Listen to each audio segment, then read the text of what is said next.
and thrilled to introduce Dr. Neil Lamb, who comes down from my home city, Huntsville, Alabama. And I'll let him tell you a little bit about the institute that he works for. But we brought him here because, like many of you, I've come here for many years, and I hear Lucy and all the other brilliant scientists speaking year after year, and a little bit soaks in each year, but I feel like 90% of it sometimes does this. And I met Neil at Hudson Alpha Institute for Biotechnology. I took one of his community education classes. I believe it was called Biotech 101. Biotech 101, which certainly touches on the human genome and other issues of, excuse me, biotechnology. And I loved it so much, Marcia went after me, and then we both took Biotech 201 and learned even more. And I felt that, gosh, if only the folks from the ALS Association and all our friends and families and supporters at Advocacy Day could hear this, this would really help them better understand the sessions to come.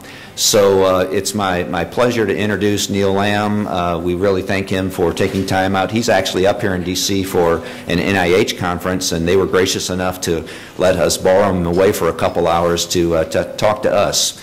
So I'll give you a little bit of information as to his background. Neil is the Director of Educational Outreach for the Hudson Alpha Institute for Biotechnology, which is a not-for-profit research institute in Huntsville. The grandson of a scientist, Neil developed a love for science at an early age, thanks in part to numerous science-related birthday and Christmas gifts and the encouragement of several excellent teachers. Neil received his BS degree in molecular biology from Auburn University and his PhD in human genetics from Emory. His PhD work focused on Down syndrome. In 1999, Dr. Lamb became a faculty member of the Department of Human Genetics at Emory as the Director of Education. At Emory, he worked with the schools of medicine, nursing, and theology, and led outreach efforts for the K-12 programs and the public. In August of 2006, Dr. Lamb accepted the position of Educational Outreach Director for Hudson Alpha. He serves not only as the cheerleader for genetic education, but has developed a comprehensive outreach program for school-age children, educators, and the public. Pardon me. The programs developed by his team reached over 60,000 individuals during 2011. Neil is married to Cynthia, a native of Huntsville. They have 3 children, Preston, Olivia, and Emma Grace, and despite his many other accomplishments, Neil considers his kids to be his most fulfilling genetic achievement. So please give a warm welcome to Dr. Neil Lamb.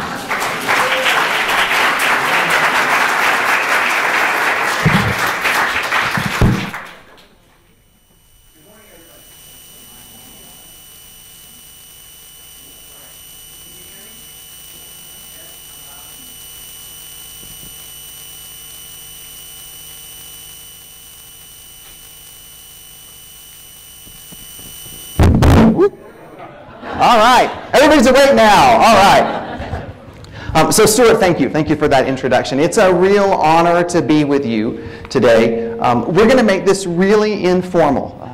How's that sound? Is that all right? Okay.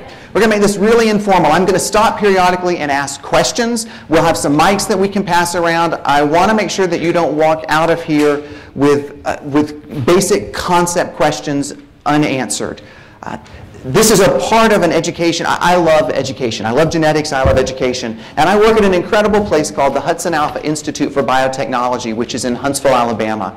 And we have some of the greatest minds in the field of genomics, which I'll talk about in just a second, who actually study lots of different kinds of diseases that affect humans and look to identify how changes in the DNA impacts the risk of those diseases. And in the same building, there are 20 biotechnology companies.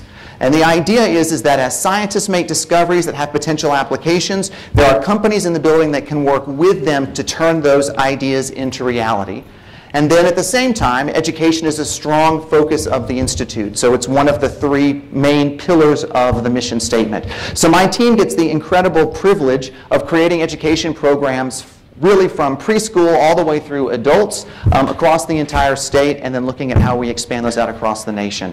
So I'm really thrilled to be with you, and I look forward to our time together. So let's talk about, everybody has some handouts. They're on your chair. This provides most of the things that I'm going to talk about. I thought it might be useful if you wanted to take notes or if you just wanted background information. So here are the goals for today.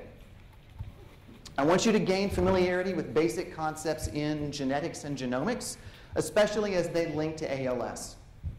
This is applicable to lots of different things, not simply ALS, but we're going to try to focus it through that lens. I want you to recognize that most forms of ALS are complex in terms of their risk and in terms of their pathology, so the biological process that takes you from risk factors to symptoms. Now, I'm going to be making some generalities, and I'll try to flag them as generalities, but there are always exceptions. And in fact, many of you may have some of those exceptions yourself or in your family. So I will both give you the explanation for why I'm doing generalities and the apology if I don't cover the specific detail that links back to you. I want you to appreciate the value of genomics, and we're going to talk about what genomics is in a nutshell. Genomics is looking at all of the genetic information in an organism at one time instead of focusing on an individual.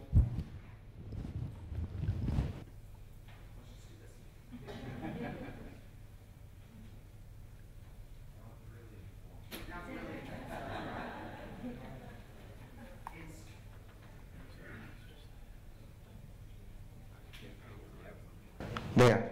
I actually turned it off by accident when I took the jacket off. Instead of focusing on, I just lost my train of thought. Thank you. All the genomics, all the genetic information instead of an individual gene. So I want you to appreciate the value of genomics. We live in an incredibly exciting time to be a geneticist, to study the field of genetics because of these new technologies and their impact. You know what? Let's just do this. All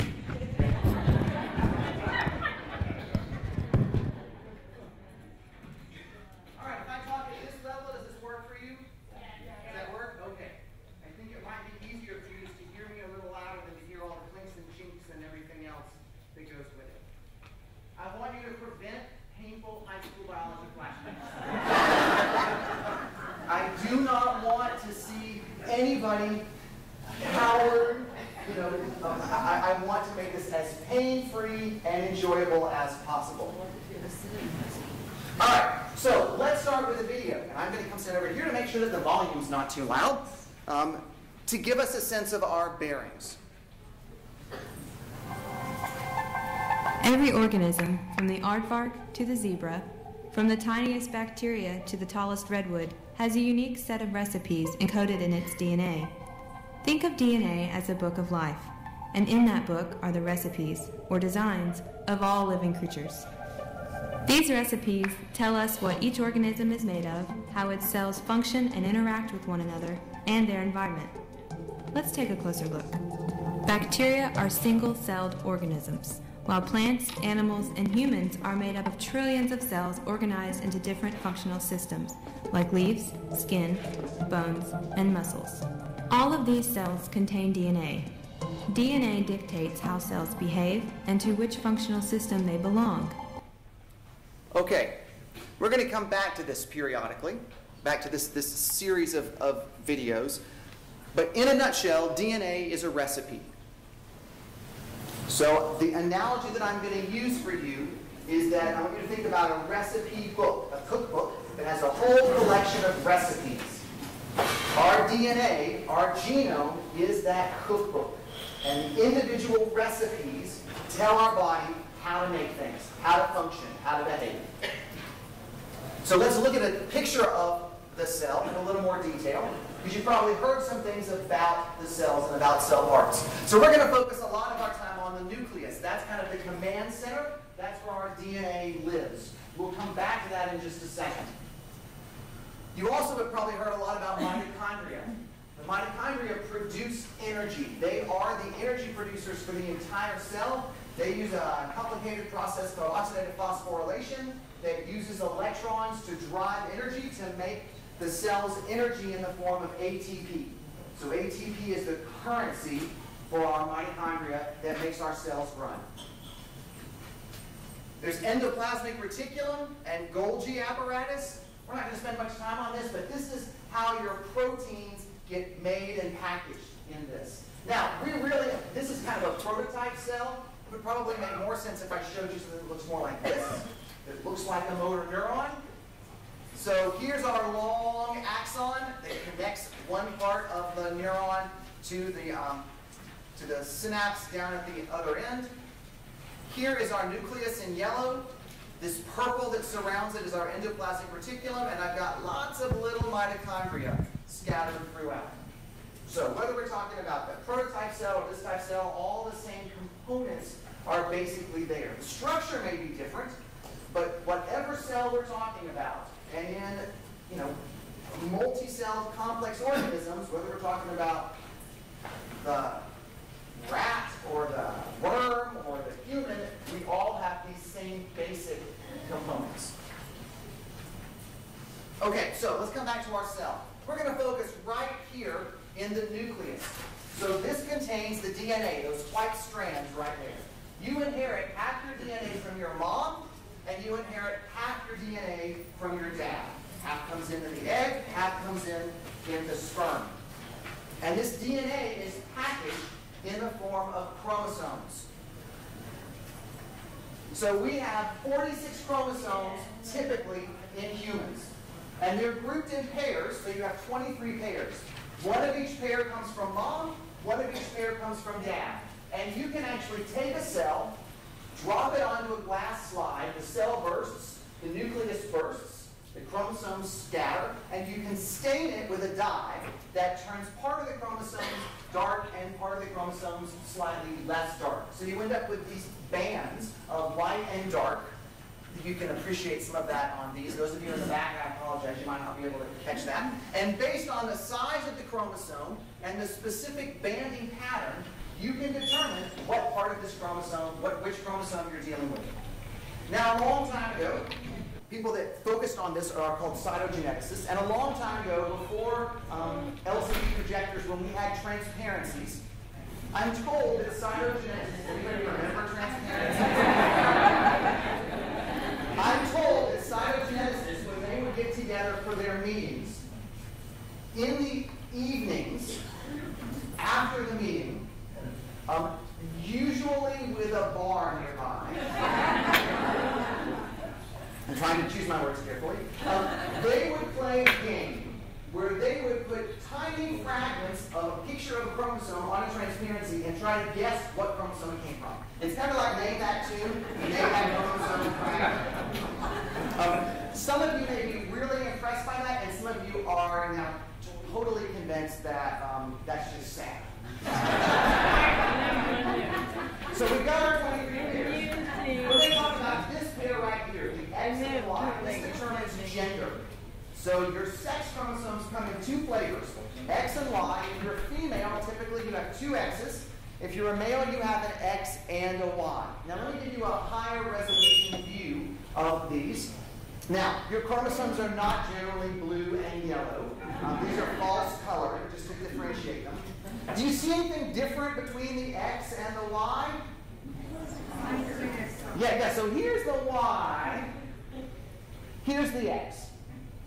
The X has several hundred genes. That's a word I haven't used yet, but several hundred individual recipes. The Y has a really small number. Now, some of you in the audience are thinking, I knew we could pack light. We don't need all those extra shoes and all those extra things. Small amount. And some of you in the room are going, I knew they were missing something. Gentlemen, I apologize, but you and I, the Y chromosome is a genetic wasteland. There's almost nothing there. There are some key genes that control the development of the male pathway. So I'm about to now anger the other half of the room. The female pathway is the default. That's the genetic default.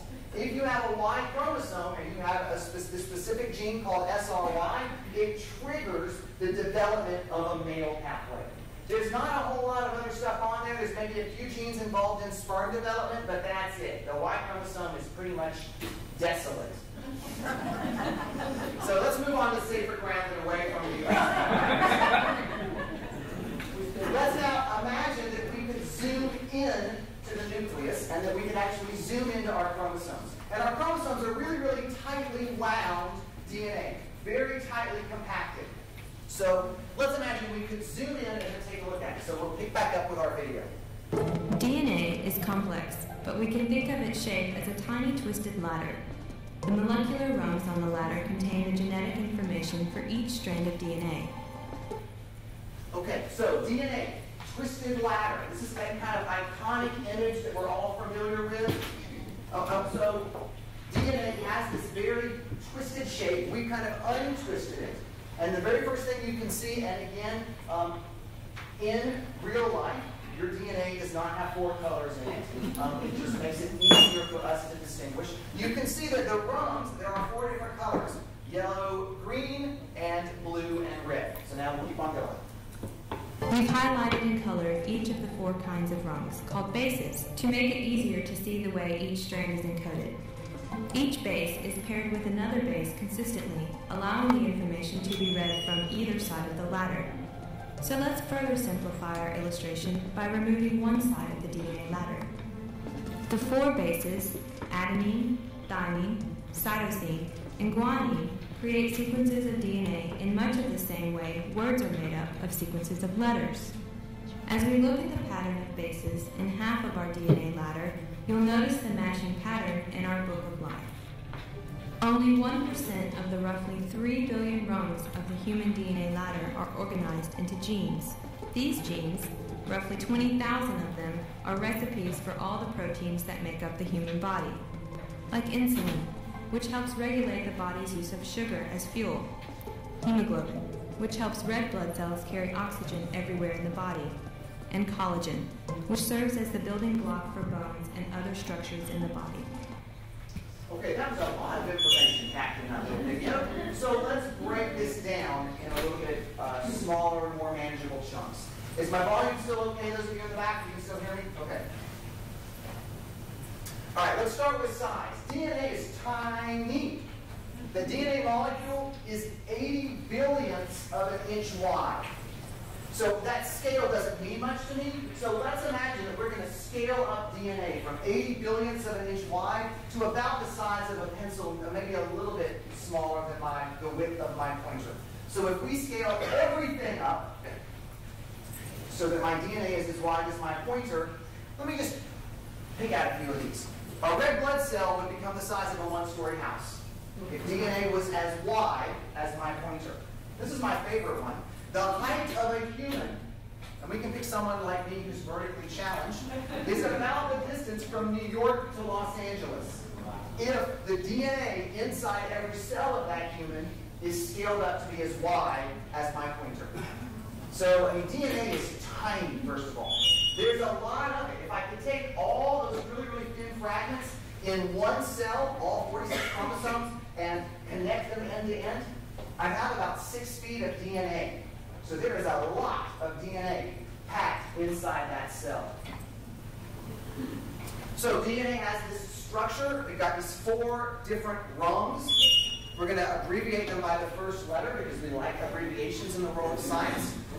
Adenine, thymine, cytosine, and guanine. A's, T's, C's, and G's. There are 3 billion A's, T's, C's, and G's in the human genome. So in one cell, 46 chromosomes, 3 billion letters. Lots of genetic information. If we were to fill those, write those New York-style phone book format, the stack of phone books would be the height of the Washington Monument. One cell's worth, 3 billion letters of information. The order of these rungs has meaning. So it's the specific, you might think, how do you create something like a human when you've only got 4 building blocks to work with? It's the specific way that you run these A's, T's, C's, and G's. Let me give you an example. This word is meat. For those of you that are hungry and are craving a steak, this brings to mind one image. For those of you that are vegetarians, this brings to mind a different image. But this word has a meaning. Let's take these same 4 letters and let's rearrange them. All right. I've taken the same 4 letters and I've formed 3 new words. They have 3 different meanings. And then this is a nonsense word. The letters don't have any meaning at all. The same is true with our genetic information. The way you run the letters together is what provides the meaning. And that becomes important as we talk about genes. So a gene is a set of instructions. It's a set of letters that tells the cell how to make something. Generally, although not always, it tells the cell how to make protein. Sometimes it does things a little bit different. Again, it's going to be one of those generalities that I'm going to skip us right past. So a whole sequence of letters, or a stretch of our DNA, is a gene. There's about 20,000 genes, give or take a few hundred, in the human genome, in the collection of all 46 of our chromosomes. Some genes are only a few hundred letters long. Some genes may be 80, 90,000 letters long. It just depends on the specific recipe, the specific product that our genes are making. And genes tell the body how to make proteins. And these proteins are made by gathering up lots of amino acids. So amino acids are small chemical molecules like alanine and valine and leucine. And the way that you string them together and the shape that those amino acids take on gives the protein its structure and its function. So the sequence of letters in the DNA tells the cell how to string together the amino acids to make protein. Everybody with me? We're on the same page? We're doing okay? All right.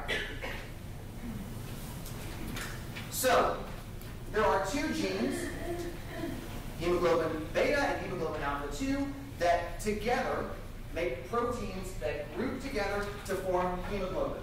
So we've got essentially two hemoglobin genes. And so if I look at hemoglobin A2, if I look at the gene, here are all my letters just strung together, A's, T's, C's, and G's. Nobody needs to worry about memorizing this. There will be no test on the way out.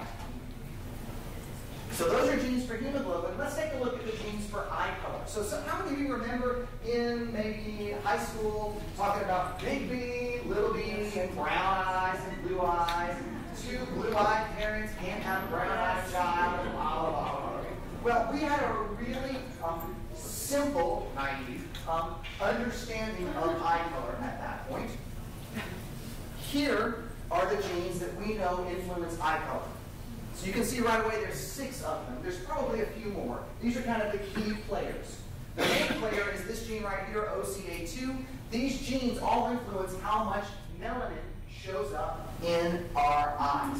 So right away, something that we traditionally thought of as being very simple, this big B, little b eye color, is really much more complex than this. And that's a model that you're going to hear me come back to. Things that we thought were simple, or that we had some examples that were simple, we found that that simplicity doesn't necessarily translate all the way across the spectrum.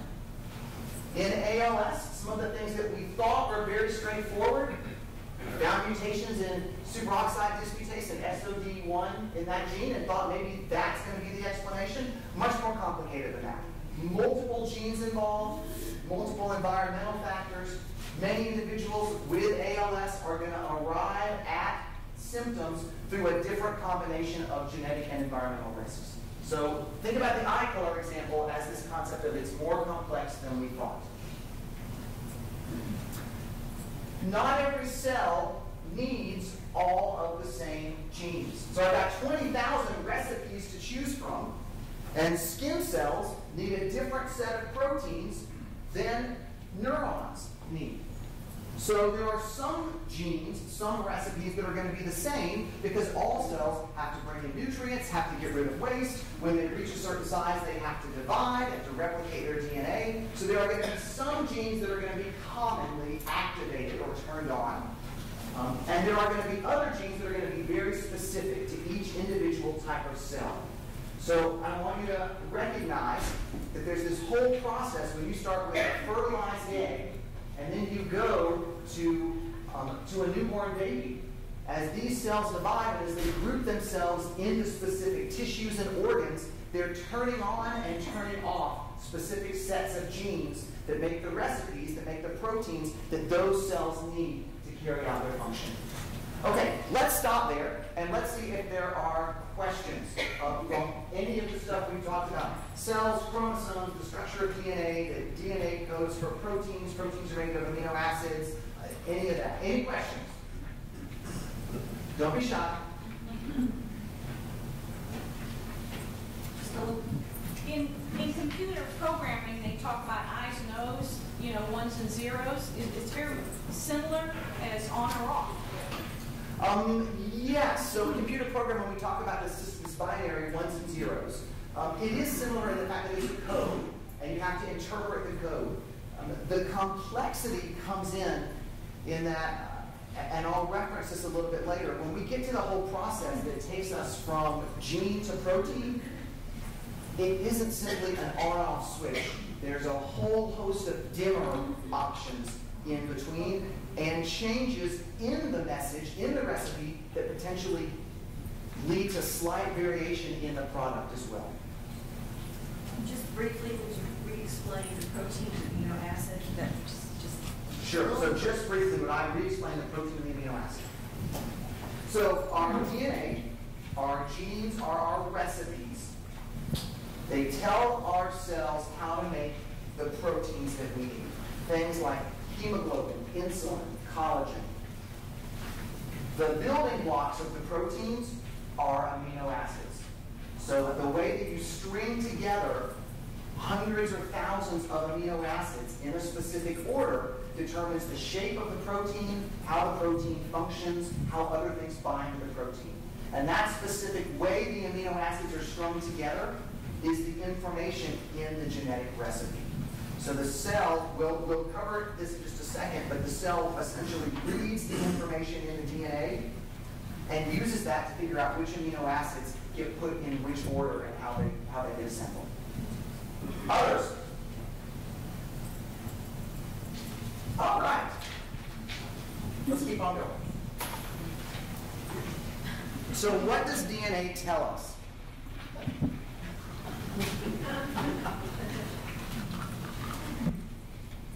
Anybody know what this is? I didn't until somebody explained it to me. Transmission. Yeah, it's a transmission. My father would have been horrified to know that I did not know that.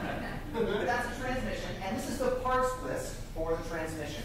Here are all the individual pieces that make up this transmission.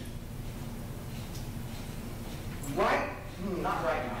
At the turn of the century, doesn't that sound quaint? 2001, 2002, 2003, we sequenced, notice the air quotes, sequenced the human genome, which means a whole group of people spent 15 years in enormous multinational effort costing about $2.5 billion with a B dollars to determine the sequence of A's, T's, C's, and G's in a human genome. And to say, where are the genes? That's how we know there are 20,000 genes. Usually there are 100,000 genes because we knew that the banana had like 15,000, 17,000. There were a lot of people that were really eating humble pie when they discovered that the human doesn't have many more genes than the banana. But the sequencing of the human genome gave us the parts list. We knew the genes. Now, what we want to get to is the instruction manual that tells us how all the parts fit together. And importantly, if a part wears out or doesn't work right, how do you work around it and either adjust or change or try to compensate for it? The field of human genomics is moving from here to here. But this is much more complicated than we initially thought that it was. It isn't enough to say, oh, look, here's a gene.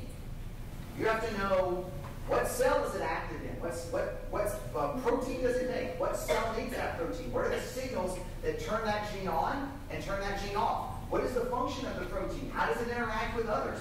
Are there clinical symptoms if there are changes in this DNA that impact this protein?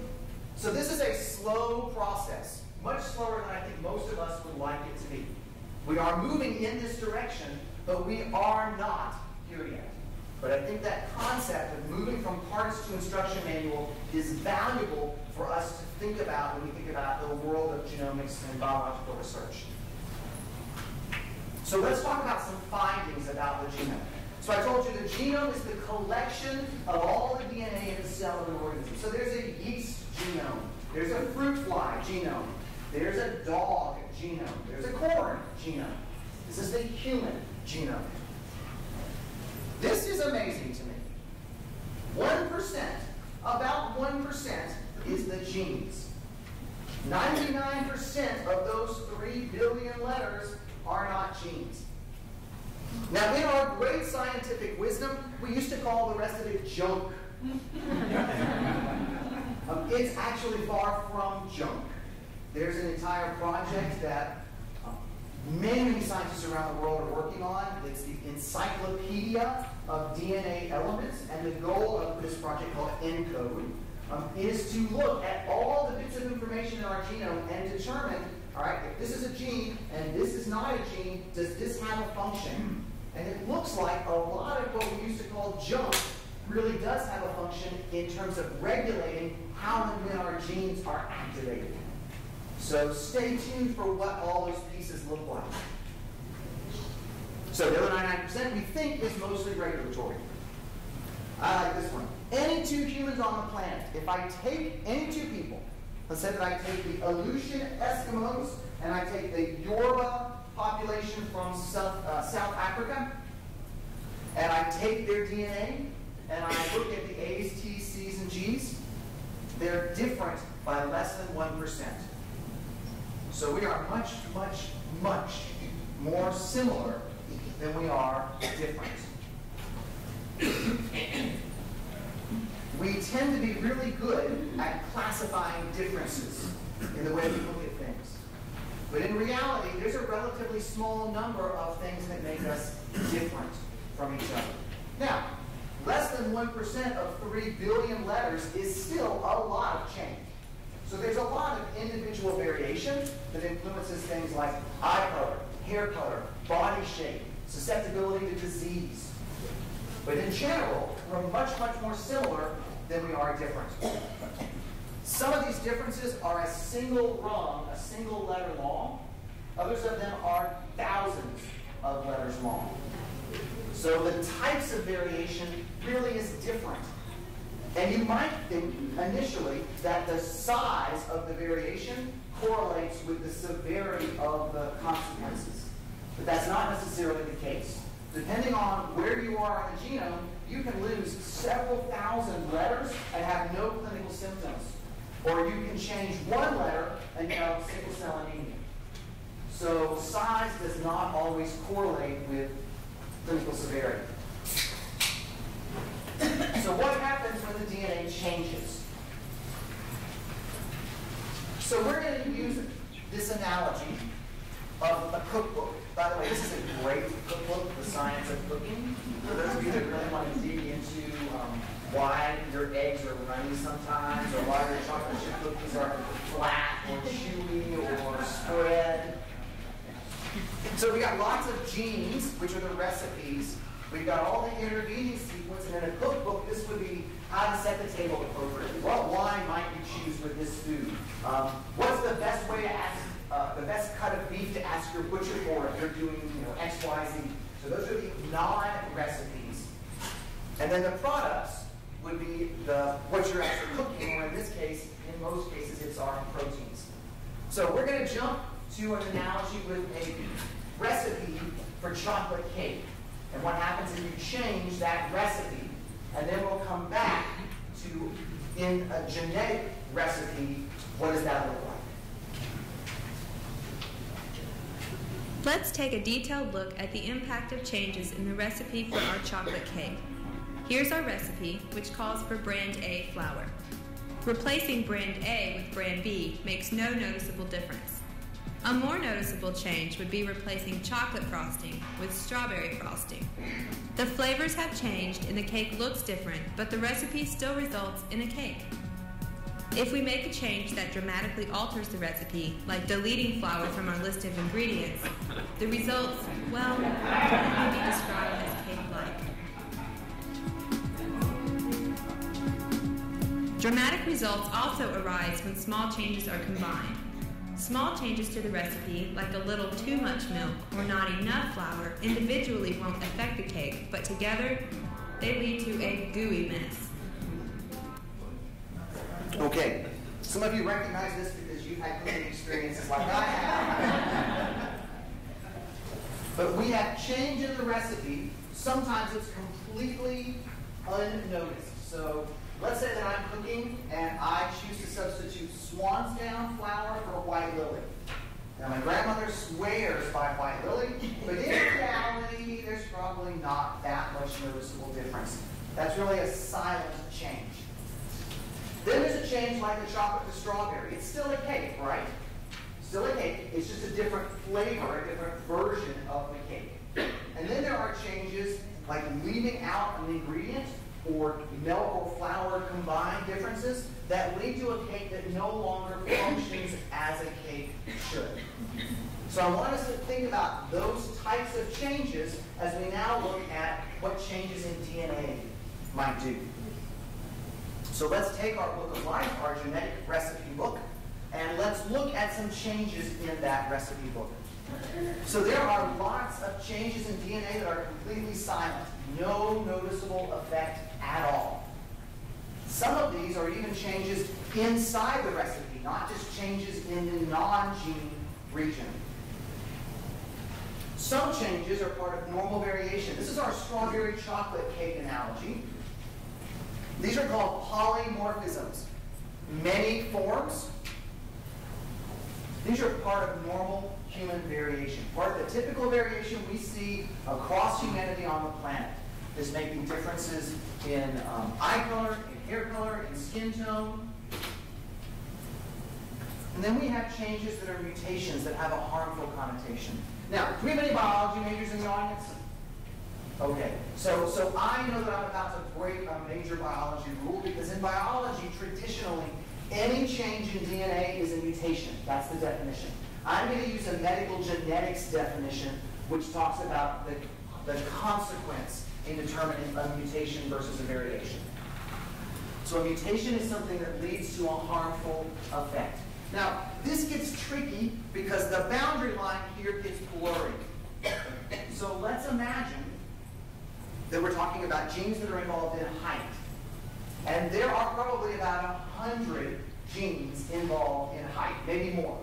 And each of them contributes, on average, only centimeters to our overall height process. So, you read about parents that want to know the genetic information of their children because they want to select the children most likely to be baseball or basketball players.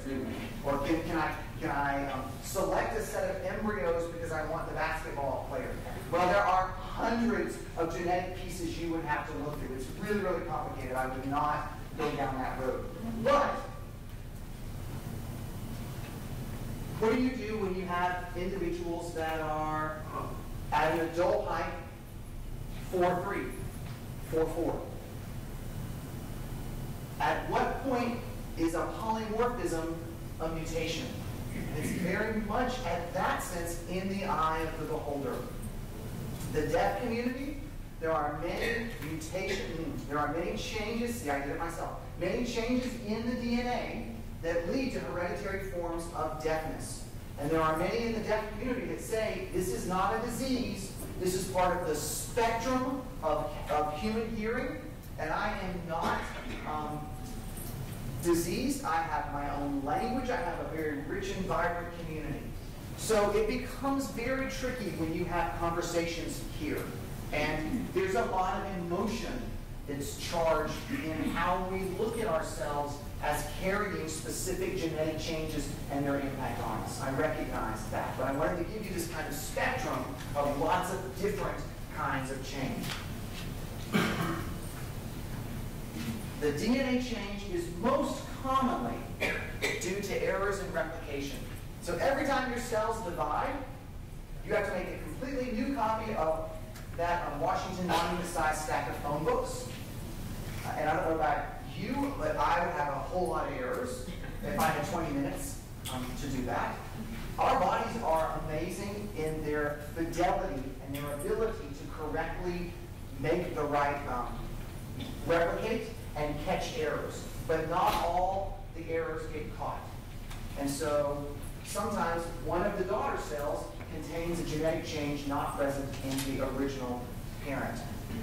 It can also be caused by damage that's not repaired. For example, we know ultraviolet rays damage our DNA in certain ways, in certain characteristic signatures, and most of the time our body catches that, but sometimes it doesn't catch it and doesn't repair it appropriately.